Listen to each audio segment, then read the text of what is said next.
wanted to be airborne ranger so bad that he used to practice jumping out of trees. Corey had been in country for 6 weeks. For 6 weeks.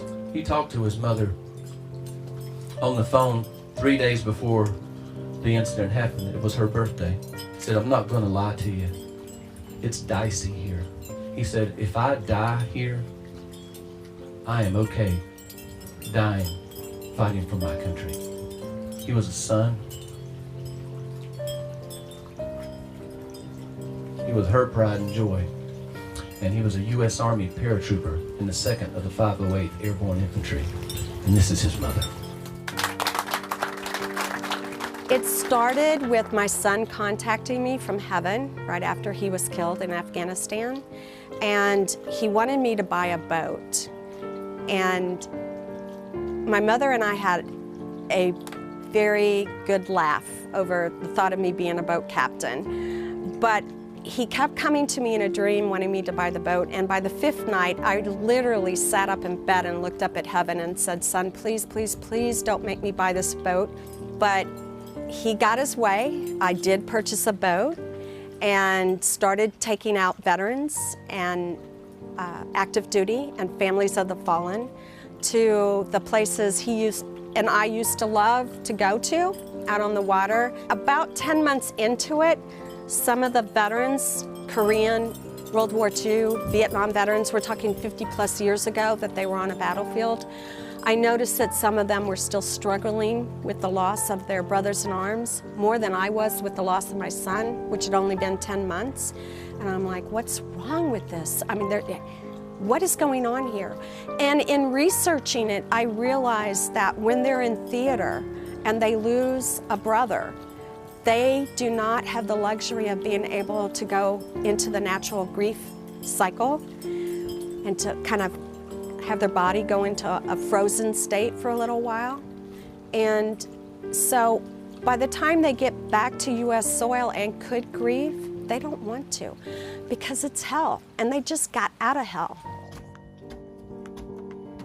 I would describe it as a retreat center with cottages that they can come and utilize on vacation. I mean, it's very cost effective for a private on a private's pay or somebody that's on disability income. And if we have somebody that can't afford it, we will go out and raise the funds for them, for their stay. The payoff is when you have somebody, a veteran, come to you or an active duty soldier come to you and say, "If it weren't for this place, I don't think I would be here today." That's the payoff. And that's, you can't put a price on that. But it is the perfect piece of property. It's just, people feel very relaxed when they come here.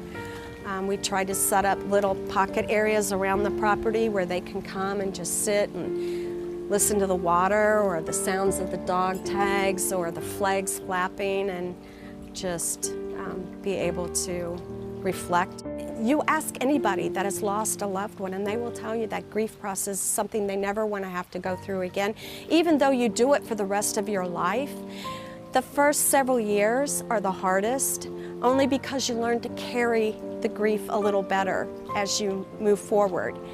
And so by not doing the grief work, trying to keep it stuffed, I really think it's one of the reasons our suicide rate is so high among our veterans, because they hit another major bump in the road, another loss.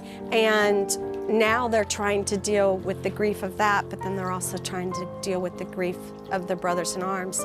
And it becomes overwhelming for them. I don't know if I would have had the courage to start this, knowing how big it was going to be.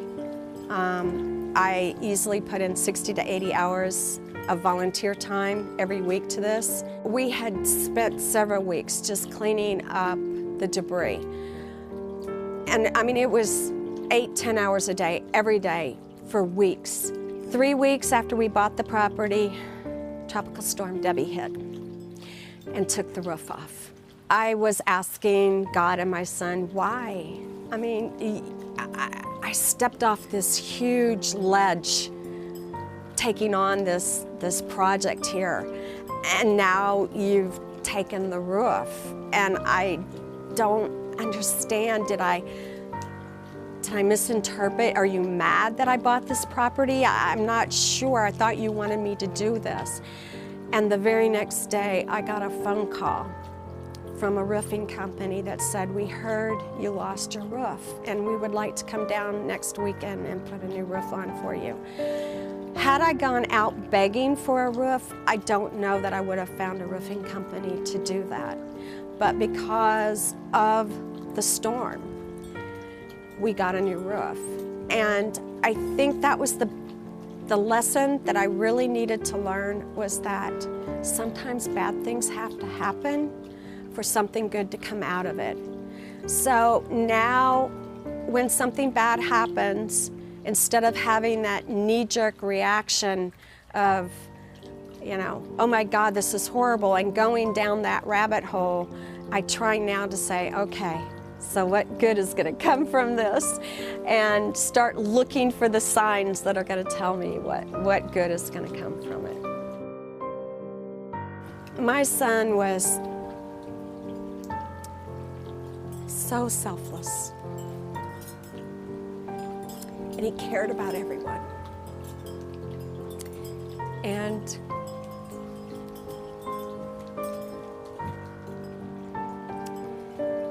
if I can just, I mean, he gave us life. So if I can just do a portion of what he is to do and what he's done, I'll be okay.